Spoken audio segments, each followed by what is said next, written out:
What's up, everyone? Welcome back to an at-home edition of The Sweat today. So Geoff Ulrich is here. Just got done talking some golf with Jason Sobel. So if you missed that, go ahead and rewind this, whether you're on YouTube, Twitch, or Twitter. Check that out. We were talking Wells Fargo Championship. But let's go ahead and let's transition to the NHL. We got 4 more playoff games tonight here, Geoff. Last night was interesting because we saw 3 blowouts. You had to stay up late if you really wanted to catch the close one. I don't know. Did we completely oversell the excitement of the first round of the playoffs here? Well, it was exciting if your team won in the blowout. Like if you're a Blues fan or a Leafs fan. Leafs fans thought it was a great night. That was crazy, by the way. Just destroying the Lightning 5-0. You know, it's funny because I talked about that game with Glash on the slate yesterday, and I said I like the Lightning, but I'm really cautious about betting them tonight. And I actually kind of like the Leafs to win Game 1, and it went exactly as I thought it would for once, because the Leafs did come out and just got that boost from the crowd. Now that being said, I also said if the Lightning lose Game 1, don't be afraid to get on them in the series total, and I'll stick to that because I do think that the Lightning eventually break through there. But it it was definitely an interesting way to start. Obviously, the only close game was the last one, like you said, out in Edmonton. Kings are going to be scrappy, and the Oilers, the Oilers played like they did in the middle of the year, where basically their defense just kind of just gave up, and their goalie sucked, and they just tried to win by letting Connor McDavid run through the team and Leon Draisaitl, and it almost worked. But we'll see if that continues. If the Oilers can pick it up again, I still like them long term on the series line as well. Yeah, so Leafs smoked the Lightning 5-0. Hurricanes did their thing, little late rally starting at the end of the second period against the Bruins, and then we know the Blues humbling the Wild 4-0. Out of the 3 teams that you got destroyed last night, which one do you like to win Game 2? Yeah, it's. I think you got to go with. I'm like, in terms of betting, I think the best odds you're going to get are Tampa Bay, because they're going to be on the road. But obviously it's a veteran team, and I don't think they're going to be rattled by what happened at all. They're just going to say, okay, that's fine. Toronto got theirs. We'll come back and we'll get ours. But like in terms of teams I'd be most confident about winning, it's probably the Oilers. They were, like I said, I think they played about as bad as they could, and they still like almost won that game. I think that long term the Kings are scrappy, but like the Oilers power play and just even their improved 5-on-5 play, I think will win out there with their speed. So it's an interesting one, but I'm kind of confident that you'll see both teams bounce back. I think for betting wise, you're going to get better odds on the Lightning for sure, though. All right, so 4 puck drops on 4 more series tonight. Let's start with the Penguins and the Rangers. I think the Rangers went 3-1 against the Penguins in the regular season. So New York favored at -135 on the DK Sportsbook here on the money line, as you can see on your screen. Which side do you like to take Game 1 at MSG? Win it back to heavy favorites? So, yeah, I mean, I wouldn't call like the Rangers heavy favorites, but I think if you look at this series, like, the Rangers have been really good against the Penguins lately too. They're 6-1 against the spread when playing against Pittsburgh at home in the last 7 home meetings against the Penguins. So that's good. You've got Casey DeSmith starting in net for Pittsburgh, which it's just such a mismatch. I mean, Igor Shesterkin, .940 save percentage at home this year. Like Pittsburgh, I like their team. I like the way they're set up, like the depth that they added at forward. But to beat Igor Shesterkin like 4 times in a game, it's just too much. Like, because Casey DeSmith, I just don't think he's going to give the Penguins the goaltending that they need. Like, you're going to need DeSmith to out duel Shesterkin in probably 1 or 2 of the games. That is a big ask, man. So I know that, like, plus 115, I just don't think it's long enough to back the Penguins. I actually like backing the Rangers tonight.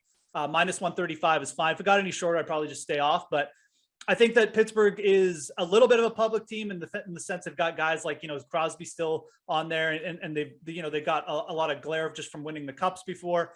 And I think they get bet a little bit. And I think plus 115 is actually, it's a little bit shorter than it should be. Like, I think the Penguins should have longer odds here. They're going up against the best goalie in the league at home, where he's just been dominant. So Rangers, Pittsburgh, a really good team, 5-on-5. I know the Rangers do have like some weaker metrics, but I think that Shesterkin I think he'll win them this series. Yeah, it seems like just such a big edge in the crease with that team. And then Jerry's going to be out at least like 2 games, right, with the broken foot.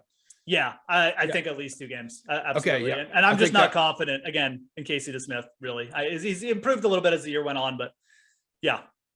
All right, the East number 1 seed. We got the Panthers here, man. They're kicking things off against Ovi and the wild card Capitals.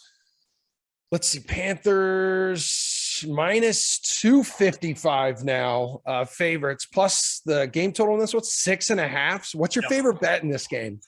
So I don't mind taking a shot with the Capitals here tonight. Like, I do think that we're getting some really big numbers on underdogs. And I think that, like, you can look at these last 3 games and you should be, like, if you take 2 underdogs from these last 3 games, you're going to get 2 teams at plus 200 odds or better. And I mean, you just really need to win one of those bets to be profitable. And I think that the Capitals are very live here. You look at what the Capitals have done. I know they didn't finish the season strong. Their goaltending also has issues, but we're just talking about one game here. And the total's gone over in each of the last 5 games that Washington and Florida has played. So if you want to just bet the over at 6.52, I don't hate that. I think if I was going to bet an over, what I would do is bet the over on the Capitals team total. And I'll bring that up in a second. But I really don't mind betting the Capitals as underdogs. They're 6-1 against the spread in the last 7 times when they've played Florida in Florida. And Florida has been a dominant home team. We know that. But we see this all the time in the playoffs too, in the hockey playoffs in general. We get these big regular season favorites. These guys are just flow through the regular season. They put up monster numbers. We've seen it before with teams like Detroit in the past, Tampa before they won the Stanley Cup.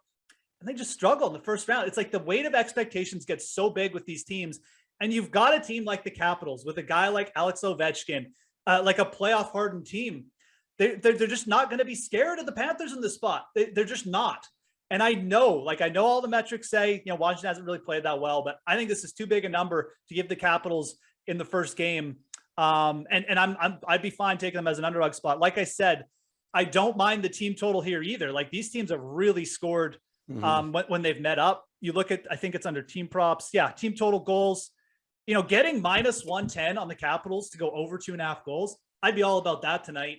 I think that even if Florida wins, you could see like a 6-4 game or something. Maybe they get behind like a couple goals early and they just rally. So I think probably my favorite bet is to go over 2.5, just straight up one bet from this game. But like I said, if you're playing the underdogs tonight, I think you include the Capitals as one of your bets, and then you can look to add another one because you win one of those bets again at plus 250. You're in the profit. So Capitals tonight, like the over for sure.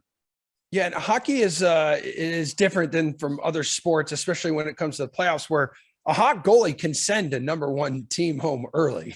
Yeah, and Samsonov, I mean, again, like he's not great. I mean, I just finished bashing Casey DeSmith. Samsonov is no better, but Samsonov is interesting because he has shown been really hot in spurts. And again, I'm not necessarily going to take the Capitals on the series line. It's really tempting, but I do like the odds we're getting here for game 1. Like they're just too big to pass up for me with Ovechkin. And just, again, I go back to the Capitals record against the Panthers and on the road, like it's been good. So Washington, I don't think is going to be scared of this situation at all. All right. I think it's safe to say Colorado is a heavy favorite here. Minus 330, goal total 6.5. Like, do they make it easy? Do they make it easy in game 1? I think they do. This is the exact opposite of the Florida Capitals game. I think this line is actually not big enough. David Rittich is starting Rittich. I can't remember how you pronounce it. I think it's whatever. Whatever the right way is, you're not going to do it. David Rittich, whatever is right. I'm going to say the opposite. David Rittich is starting in net for the Predators. If this was Saros and we were getting plus 260, I would probably say, you could think about taking the Preds, but this number isn't big enough, man. I got the puck line up there. I like the Colorado Avalanche for the puck line, minus 130. This is a team that, they've had their ups and downs in the regular season, but they dominated when they needed to. They got the number 1 seed again. Maybe it wasn't always pretty, and Darcy Kemper, people have their opinions on him, but this team has been waiting since last year when they got knocked out. They have been absolutely they've just been, in my opinion, they're almost just been going through the motions. I think they're going to absolutely annihilate the Predators tonight. And at the very least, I'm definitely confident enough to take them at minus 1.5 on the puck line. I'm actually surprised that this number isn't bigger. And I think the only reason this number isn't shorter, like you were not getting like minus 400 on the Avalanche, is that the Predators just beat the Avalanche in the regular season like 2 games ago. But you got to remember, like the Predators were playing to get in the playoffs at that point, and the Colorado Avalanche were playing for nothing. So it's not really a game that I put a lot of stock in. And we also have no Saros. So I think taking the Avalanche here, minus 1.5 at minus 130. I know those look like short odds, but yeah, even for a playoff game, like just with the Avalanche, how dominant they are at home, I'll take it. I asked Paul yesterday because I said, hey, Colorado did falter a little bit down the stretch. They dropped 6 of 7. 5 of those losses were in regulation. Will that downward trend continue in the playoffs? Paul said yes. Okay. I heartily disagree. I mean, I'm not sure. I'm not sure why Paul would think that, but he's definitely got his reasons. They have struggled with injuries at times, but I just look at Colorado as a team this year who like they're almost just bored.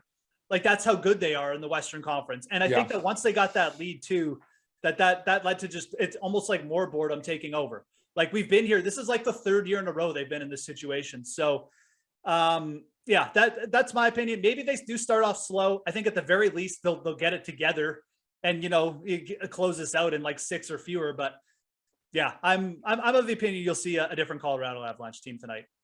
What about for the late game here with the Stars and Flames? Are you feeling any kind of upset tonight? Yeah, I think this game is going to be close. And again, much like I think this is actually the underdog I like the most. Like if you're just looking to take one underdog, I'll take the Dallas Stars here. I also really like the under as a play. The Dallas Stars can play close checking. We know the Flames are a very good team 5-on-5. They can be suffocating defensively as well. Good power play or good penalty kill. But Dallas is scrappy too. And like, they're not going to be scared of this situation. They have a good veteran second line with like Sagan and Jamie Benn going. They've got a deep defense with guys like Heiskanen, who's got some play after coming back. They're 7-2 straight up their last 9 games playing on the road in Calgary. So this Dallas Stars team they have not backed down. And a lot of those wins have come recently, like when Calgary's been good. So I also look at the under here as being a play. We've got Markstrom in net. Jake Ottinger has been very good for the Stars at times. I think the Dallas Stars come in here and really make a game of it.